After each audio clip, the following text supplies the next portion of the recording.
Hi, Kate. Hi, Danya. Welcome, everyone, to the premiere of the films made by Fall 2020 Moving Images class at Simon Fraser University's School of Interactive Arts and Technology, also known as SIAT. The premiere is really a culmination of a collaboration between SIAT and the Museum of Vancouver to help the museum document the impact of the pandemic on the city and as it relates to Vancouver and its region. In the spring, the Museum of Vancouver staff was all working from home and concocting a range of programs online. Of course, the Curator wanted to document the significance of the moment through material cultures by collecting stories. We also all felt a need to find ways to create platforms that would connect people. A lot of people were going through very hard times, and we thought the museum could facilitate and engage with everyone in ways that would perhaps alleviate the mood, and so we came up with hashtag isolating together MOV. And so it's on social platforms. People upload their images, films on Instagram, and so we receive a bunch of great responses from people all over the city. We have some regular contributors. It's fun, it's witty, it's also touching. So we have a full range of responses, and so Kate, when a few months ago you came and approached me and saying, "Hey, what do you think about me building my class, Moving Images class, around isolating together, MOV?" I was ecstatic because, this is not our first rodeo. We worked together. I was always so impressed with the quality of the work of SIAT. So I knew that their contributions would be great.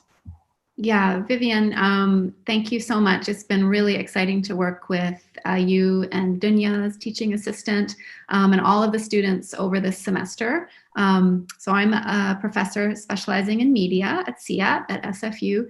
And over the years, we've worked together on a bunch of exhibitions like Haida Now, like All Together Now, Wild Things. And it's been such an amazing experience for students to be able to collaborate to produce films for like actual exhibitions that people will get to see.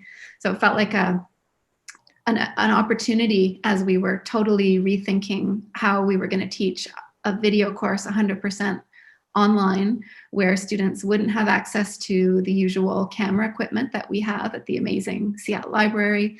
They wouldn't be able to work together in teams the way they're used to, and they might have to do all of the filming, editing, and everything on their own if they didn't have a collaborator that they felt they could work with over distance. So it was quite a challenge for the students, but I'm so proud of how they really dug deep and thought about their own experiences and the kinds of stories that they want to tell. So thank you for the opportunity.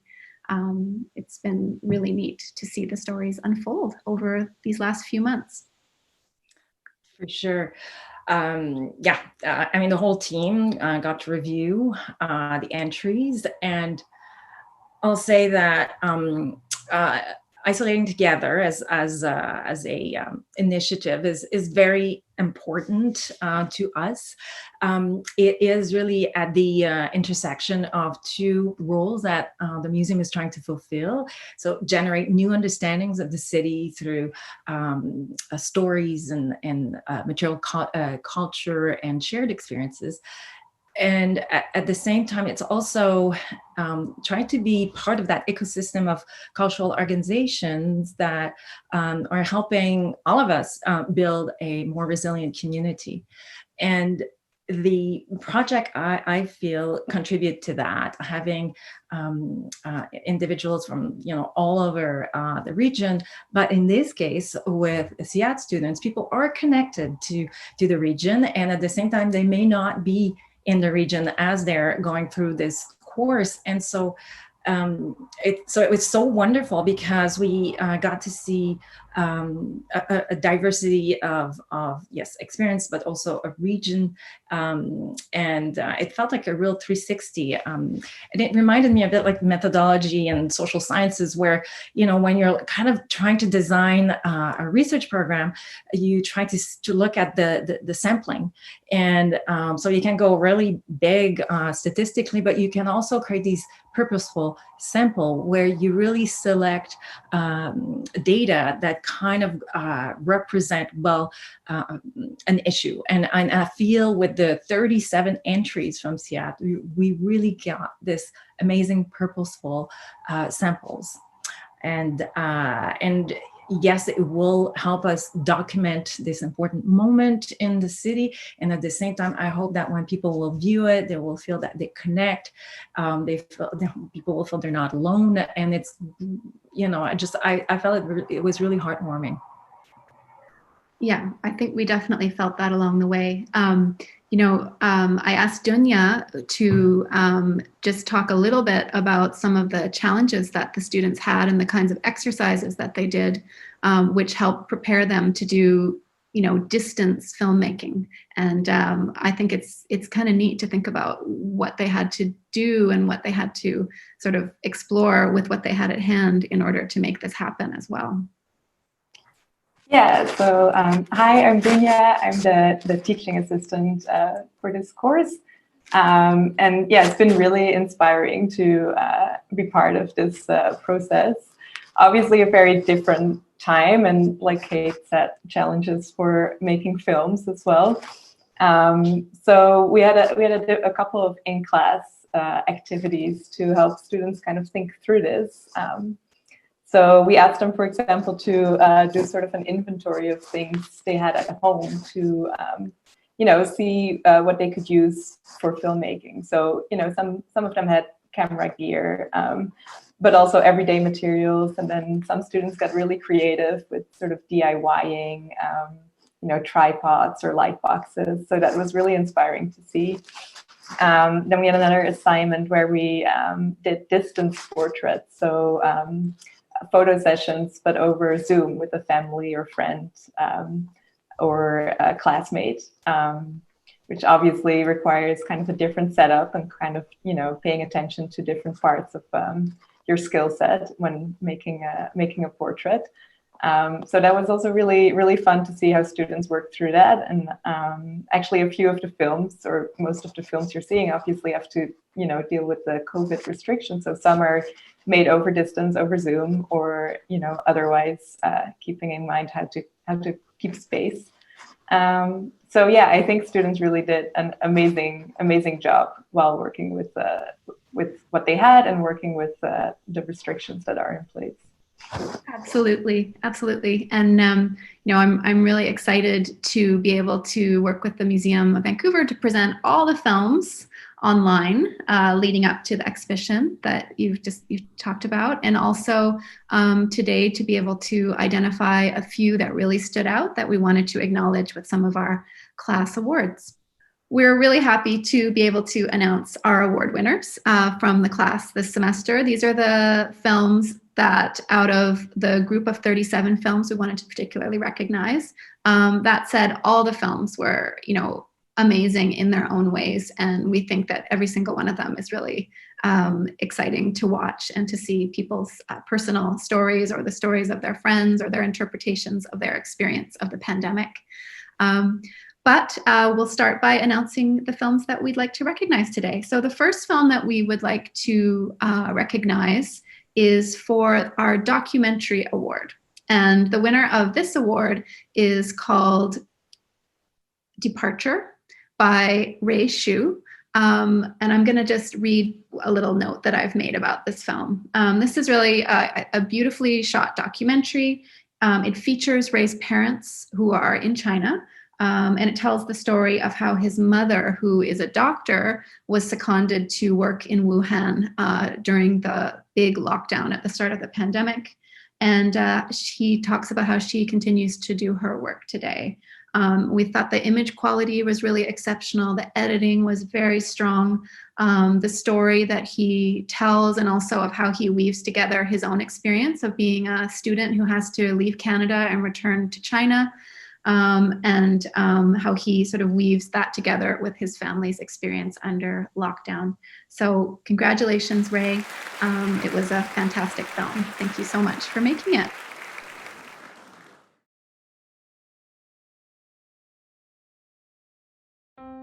在今年2月份，我从加拿大回家的时候，得知的第一条消息就是我的母亲即将作为一名医疗队员，在几天之后出发去武汉。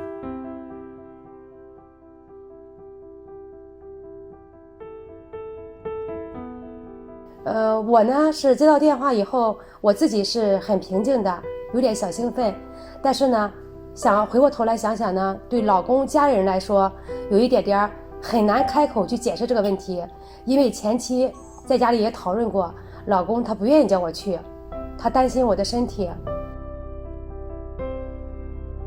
我不是很愿意。实际上我是上午接到电话要去湖北的，真正到了晚上回家的时候，我才告诉老公我要上武汉。当时老公一听到的时候，觉得我是在骗他，是在跟他开玩笑。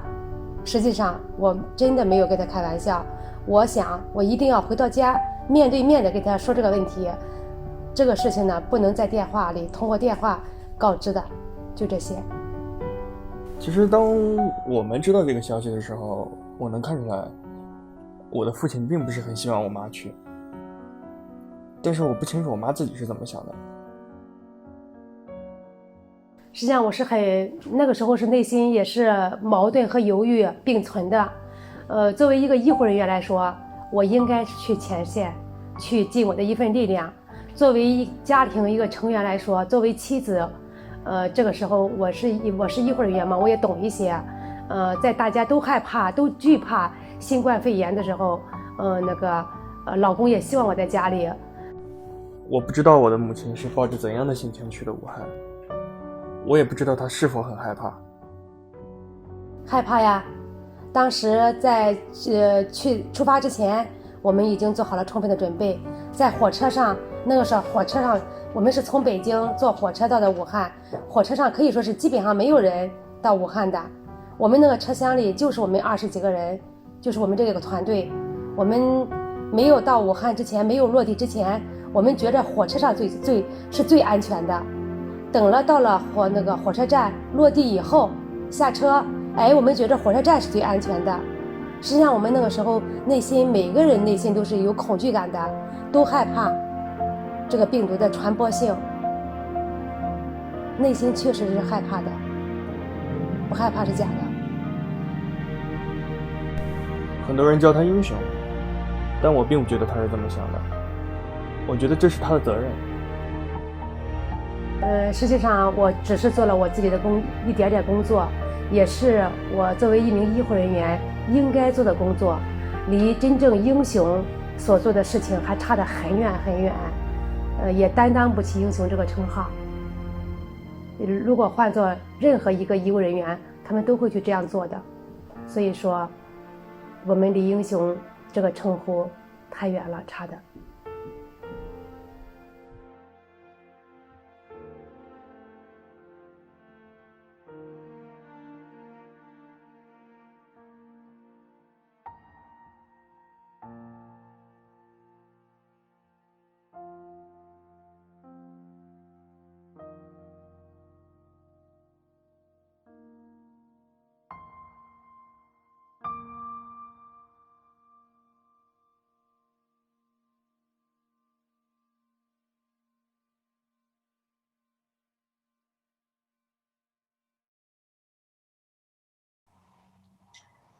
Our next award goes to a film called Alone. It's by Dean Tin Hin Hung and Chen Zhen Go. This film is being given our Alone Together Storytelling Award. So this is an award that we created that I think reflects something that many people have done in the class, which is trying to tell a story of the pandemic. And, this is a sad story that the filmmakers are telling. It essentially tells the story of an SFU student who experienced the loss of his grandmother during the pandemic and how hard it was to be isolated from his family. One of the filmmakers, Dean, is his cousin. So they're telling their sort of shared story through the story of his cousin. The footage shows sort of a little view into the grandmother's funeral that they experienced over FaceTime, and it's very moving. And I think it shows something that a lot of people, unfortunately, have had to experience during this pandemic. So thank you, Dean and Tianzhen, for sharing the story with us. And congratulations on winning the Alone Together Storytelling Award. Yay! Well done.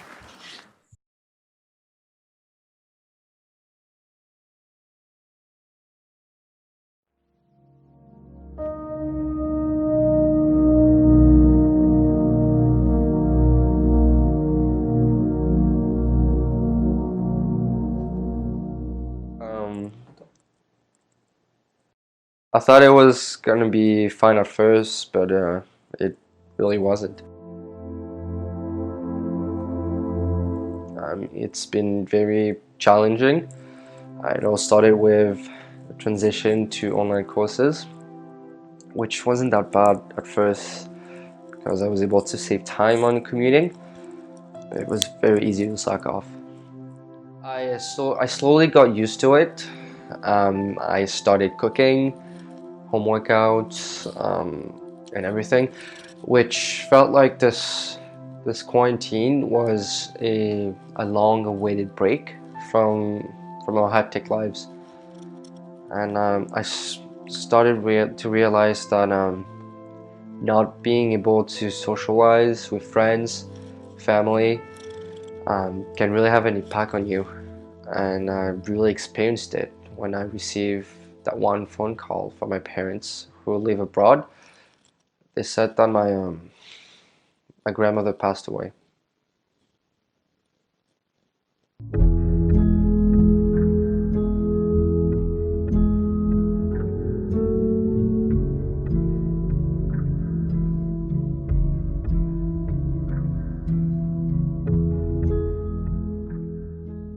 I was very silent at first. I've had flashbacks of me spending time with her as a kid, and I can't even remember the last time I saw her, and now she's gone. I was not able to hide my feelings. I was angry, frustrated with the fact that I was stuck here, not being able to go see her one last time.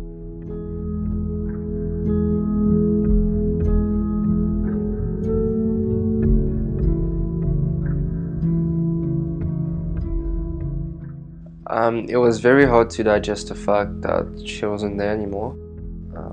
I was not able to focus in class. My mind would always be somewhere else. It really had an impact on my daily routine because I didn't find the strength to do anything really. I struggled to start moving on. Days went by, they all looked the same. I was alone, mourning without my family by my side, and I started thinking to myself, when is this pandemic going to come to an end?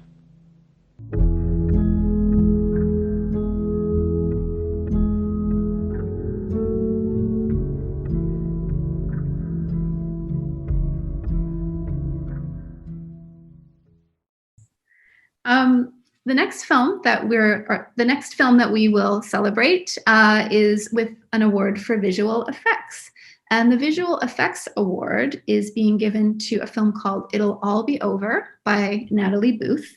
Natalie's film is based on an interview with her grandfather. It's animated with objects from his house and Natalie's illustrations and her kinetic typography. The story is just so moving, and I think it really shows this connection across generations, and gives you the opportunity to kind of listen to someone's experience and their perspective on what's meaningful and how to kind of deal with this really challenging moment, many challenging moments all at once. So in the class, we talked a lot about visual effects as a tool for creating a story world, a kind of immersive space where visual effects aren't just added on, but they're part of the way that you tell the story. And I think Natalie's film and her vision for the film really stood out in this regard. So congratulations, Natalie, on winning the Visual Effects Award.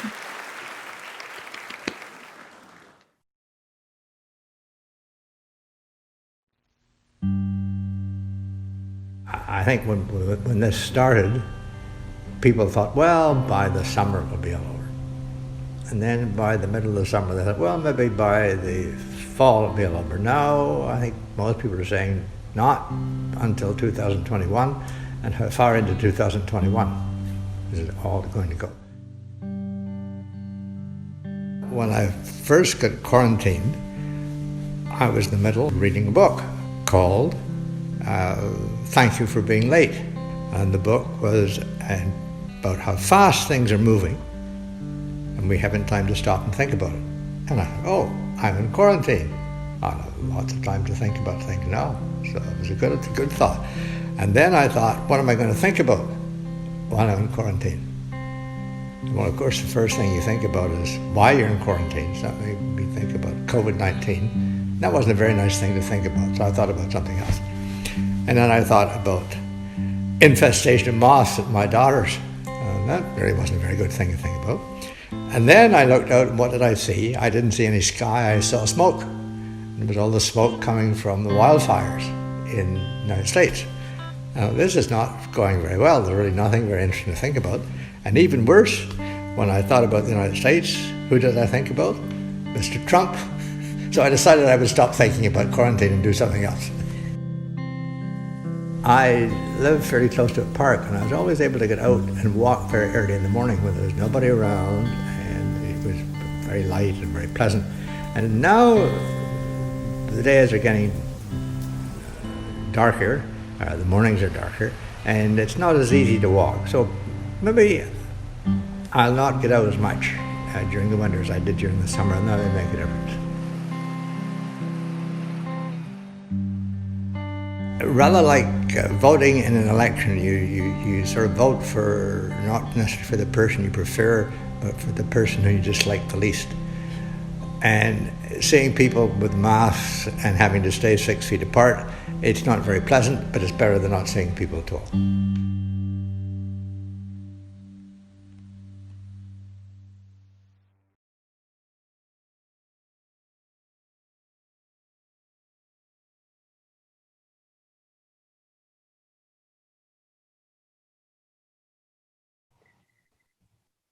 The next film that we're going to celebrate is for Best Editing. So editing is huge, and it's really what makes, I think, films be successful, in addition to this semester working with all of the kind of at-home equipment and phones and being creative with the way we make films, but it also comes down to editing. So we would like to recognize a film called Skate Like a Girl by Daria Tugay. Daria had a very clear vision from the start of her film. She did beautiful pre-production on her project. Her storyboard was gorgeous. But she faced a lot of challenges along the way because of the evolving health restrictions. So she had to sort of go inward and make the story about her. And ultimately, I think it was so successful.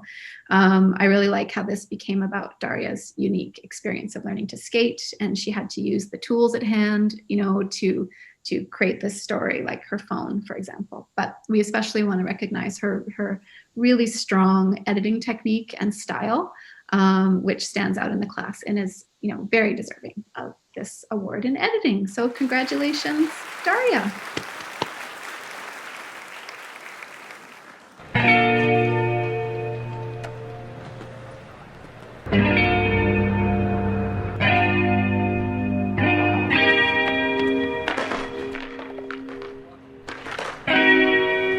With the sudden boom of skateboarding during this quarantine, I started seeing skaters literally everywhere, on social media and in real life, and I thought that they were really cool. Their style, the way they carry themselves, it has always been very appealing to me. But due to the fact that skateboarding has always been a very male-dominated culture and sport, I was always scared to even just try it.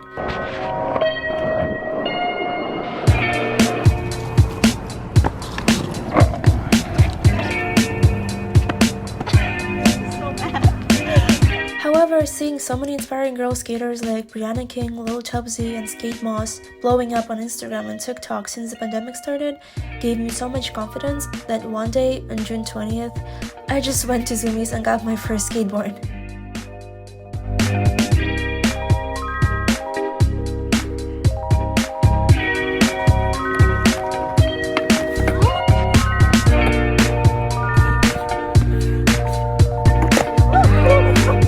A week later, my really good friend Brianna also started skateboarding and our fun little journey began. In July, we made a bucket list with 10 different skate parks just for fun, and surprisingly, we ended up going to all of them.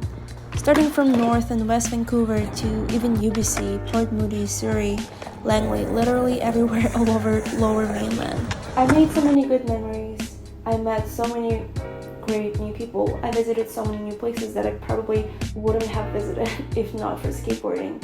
And my friend Brianna, of course. Since then, I had a few pretty big falls, and my mom would always call me and yell at me, "Daria, why are you skateboarding? You're a girl, why can't you find a different hobby?" To calm my mom down, I purchased a helmet, knee pads, elbow pads, and I would always just bring them around with me for confidence, but I actually never wear them, so please don't tell my mom. Being quarantined alone in the tiniest studio apartment was very hard at first. My family was so far away from me in Kazakhstan. I couldn't see my friends, I couldn't attend classes, or even go to work for the first few months of the pandemic, and it had a very big hit on my mental health. Skateboarding played a very important and special role in my pandemic experience. I'm actually really proud of myself that I had the courage to start skateboarding.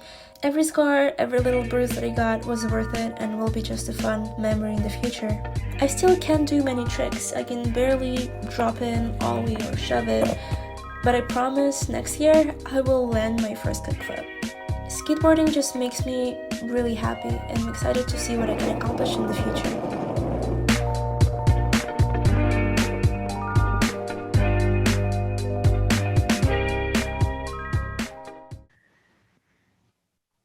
I'd also like to recognize a film that we created its own title for. This is the Digital Worlds Award, and this award goes to Brian Park for his film Streaming in 2020. This was very interesting. You can't help but smile when you watch this film. It takes us into the world of streaming communities online, something I'm not familiar with. And it really gives us a view into how this community has come together online during the pandemic. And, Brian shows us his own emotional connection and his, the way it has sustained him through this time. And it's, I think in general, this course and making films at home is a great opportunity to show some of the ways that people are connecting online and what that's looked like and what that means for people in making it through this time at home. So thanks, Brian, and congratulations thanks for working so hard on your film. And you are the winner of the Digital Worlds Award. Thank you. We also want to give a special mention to a film that stood out for me right from the beginning. This is a film by Shabi ul Hassan Raza. This is a film called Reaching Out. It has a very kind of simple premise, an interview with a friend who's talking about mental health and the way that this person has connected with others and, thought about their own mental health throughout the pandemic. And it's done with very simple drawing and recording a kind of illustration of the themes being raised in the film. And I think this is a really important aspect of the project and of what we hope to do in the class overall, which was to give people an opportunity to reach out to someone else, to record people's stories and experiences and find a way to represent it that could help us all feel a little bit better along the way. So congratulations, Raza. We really liked your film, and I hope lots of people see it. Yes. So that brings us to the end of the awards for the class. And now I would like to hand things over to Viviane to tell us a little bit more about the Museum of Vancouver's thoughts on your award. Yes. So, but before revealing the winners of the Golden Mask Awards, I want to say how my colleagues and I were impressed with the range and the quality of all of the entries, and we didn't expect to see that kind of level of quality, just given the constraints, right? But as we know, sometimes constraints make us work harder and better. And the fact that I think all three of us mentioned to the students, make it personal. And I think they took that to heart. And we really felt when reviewing the entries that we got to know the students personally and in such interesting ways. So we're so thankful for really pushing that conversation about the impact of COVID-19 on their lives or the lives of people they are close to. And now is the time of the drum roll. And so the two winners, we have, it will be all over, a conversation with my grandfather by Natalie Boo, and Skate Like a Girl by Daria DeGay. So congratulations, both of you. I'll say a few things about each of them.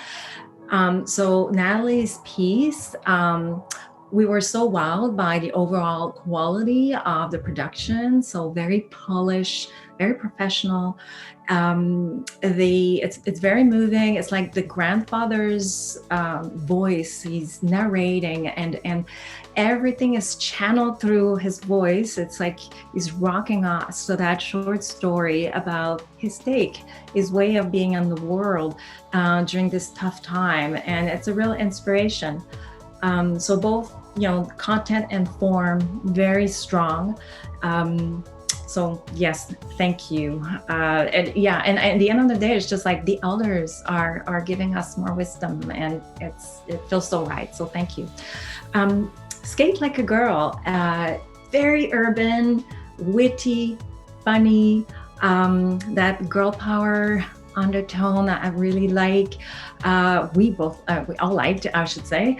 And it is about, I think, what life should be about. It's like about your personal best. This is not about outstanding, absolute outstanding performance. About how you feel about doing something and loving, learning and experiencing new things. And that through COVID. So again, inspiring, great editing, very, two beautiful pieces. So congratulations, both of you. Thank you so much, Viviane. So the Golden Mask Award, tell me just a little bit about this. This was something that we talked about at the beginning of the term as we were thinking about ways that we might be able to recognize these awards. And so this is a sort of a curators or like a museum award in the way that it connects to the themes that you've been trying to explore through this bigger Isolating Together MOV project and a future exhibition. Yes, so the entries, these two, will be showcased in an exhibition. But I should mention that the award is to signal these outstanding pieces. As I said at the beginning, we thought all 37 entries were, really contributed to that larger conversation about what does it mean and where are we going from here. And And so we will have a short or small Moses size exhibition in the MOV studio. So it's really well located. As you go into the museum, this is the first gallery that you see, and we will be featuring recent acquisitions and that are now part of our permanent collection that speak to the impact of COVID-19. And these films will be viewed as well. And I should say that this is really kickstarting a very important conversation about what do we collect and how do we collect. So we've been collecting material culture for over 125 years at the Museum of Vancouver. Now we think that in order for us to really document and create a fuller story, we now need to think about collecting the digital. And so I'm not saying that all these pieces will be necessarily collected into our permanent collection, but this is for us the kind of launch pad to say, okay, those are great stories. They're telling something that perhaps an object alone or a mask or a mural won't do. So stay tuned, because I am just very thankful that we have these pieces, these data and artifacts, if you want, digital artifacts that are kind of kickstarting that very important conversation that is taking place in the museum world, and then specifically here at the Museum of Vancouver. And I wouldn't be surprised if a few of them will make it to the permanent collection. Well, that is so exciting. Thank you so much for all your work with us and the students over the semester. We're so happy to contribute to the work of the museum, and it's so exciting for all of us to see the students' work out in the public exhibition programming for the museum. So thank you. I'm looking forward to seeing you again next semester. And congratulations to all the students on their hard work and to the award winners. Thank you, Viviane. And I guess we wave goodbye. That's what we do on Zoom now, right? Bye. Okay, bye.